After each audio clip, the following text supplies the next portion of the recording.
I'm so disappointed that the show is not back. I know. You know, we tried. We tried a reboot. The whole thing's crazy. Yeah, but I mean, the whole. I feel like I have a theory, to a certain degree, that the show is cursed, because this is not the first time that we've tried to do a continuation of the show. Originally, we were going to do, after the original run on Disney Channel, they were going to put us on primetime ABC. Doing what? To be the, like, Liz McGuire, now she's in high school. But it was going to be a primetime, like, dramatic series.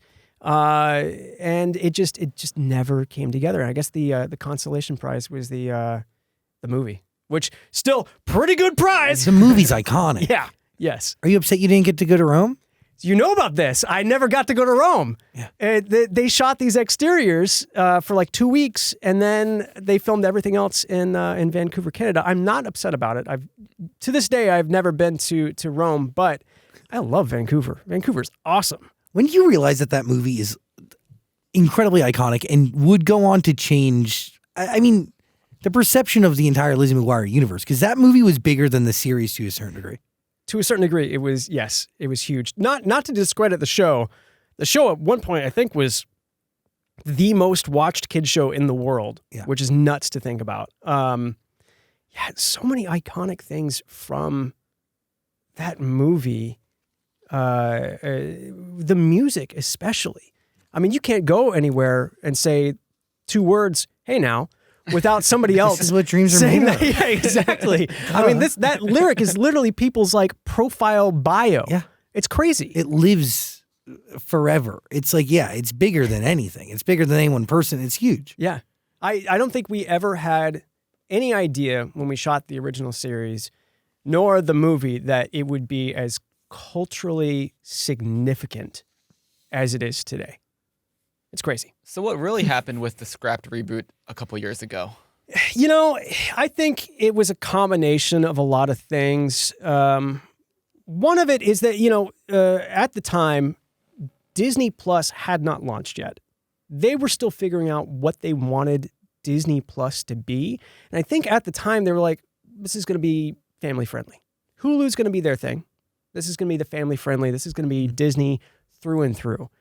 And, there was talk about doing some kind of adult themes within the reboot series. And creative differences kind of came to a head. And, you got 2 sides that didn't agree on what the vision should be. And ultimately, everybody kind of just was like, all right, well, if we're not going to agree, then we're not going to do anything. But you shot 2 episodes. We shot 2 episodes. So they're great episodes. Yeah, were they episodes in the voice and in the universe that you all wanted, or in the voice and universe that Disney was pushing?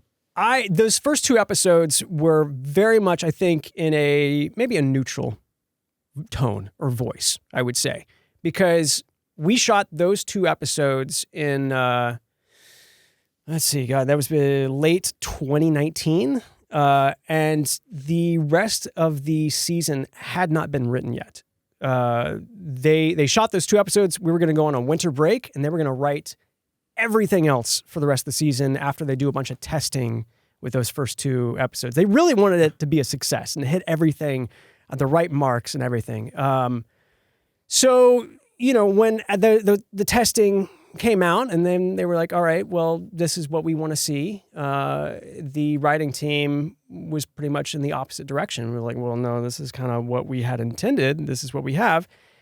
And nobody agreed on which path to go. And so they parted ways with the showrunner, who was the original creator of the show, Terry Minsky. And they were like, all right, we're going to just figure out, take a pause. We're going to bring on a new showrunner. We're going to, figure out what this show is going to be. Hillary has to go do her last season of Younger. So we'll probably have to, pick that up afterwards because she's obligated to do that. So then something happened in 2020. I can't remember. This is crazy. And so there was just a whole year and a half of like we're going through COVID and there's just radio silence. We don't know what's happening. And you're probably on hold this entire time. I'm on hold this entire time. I can't do anything else. Yeah, like that's... I'm under contract. They would not allow me to take any other work. Not like there was much being filmed during that time during COVID, you but couldn't do anything. I couldn't do anything. So I was just like standing around, just hanging out. World's falling apart, and I don't know if I have a job or not. And you get the call? No. You find out with the public? So Fuck off. This is, I think, the worst part of this story is it's like late 2020, and my contract hold is like they're starting to get kind of close. So my team is reaching out to Disney, and they're like, "Oh, don't worry, we just onboarded a new showrunner. We've got a lot of stuff in the works right now. We're going to be in touch really soon." Fantastic. All right, cool. Great. And then I think probably within a couple weeks, my friend Aaron, who lives in Louisiana, texts me. He's like, "Hey, man, I'm so sorry." I was like, "What?" Oh, He's like, "Hillary posted on Instagram." Huh? So I go on Instagram, and Hillary has a whole just text photo post that it's like, "The show is not happening, yada yada, couldn't agree, I want to be true to the voice." And that's how I found out I wasn't going to have a job, which kind of sucked. And then later I got a call. But yeah, I mean, it sucked to find out I didn't have a job from Instagram. Damn. Are you disheartened? Yeah, I would say I'm definitely disheartened just because, I never thought they would really do a reboot. There's been whisperings forever about it. And just based on previous experiences, I'm like, I don't know if this is really going to happen. When it did start to happen, it felt very unreal. I mean, literally honestly, happened. You shot two episodes. and more than that, it was such a surreal experience because they rebuilt the entire McGuire house on a stage. They made it a little bit larger and made them a little more affluent, I feel like. But the walking into that was like a dream. And I'd still, to this day, is kind of like, did that really happen? Because they recreated down to every detail they could find the McGuire house interior on the soundstage. And walking into that felt unreal because it's like that was a space that was so impactful within my life and my childhood of growing up on that set and seeing it again. It's crazy. You're instantly transported back to that now. Yeah, absolutely. So yeah, when it fell apart, yeah, I definitely went through all the different stages of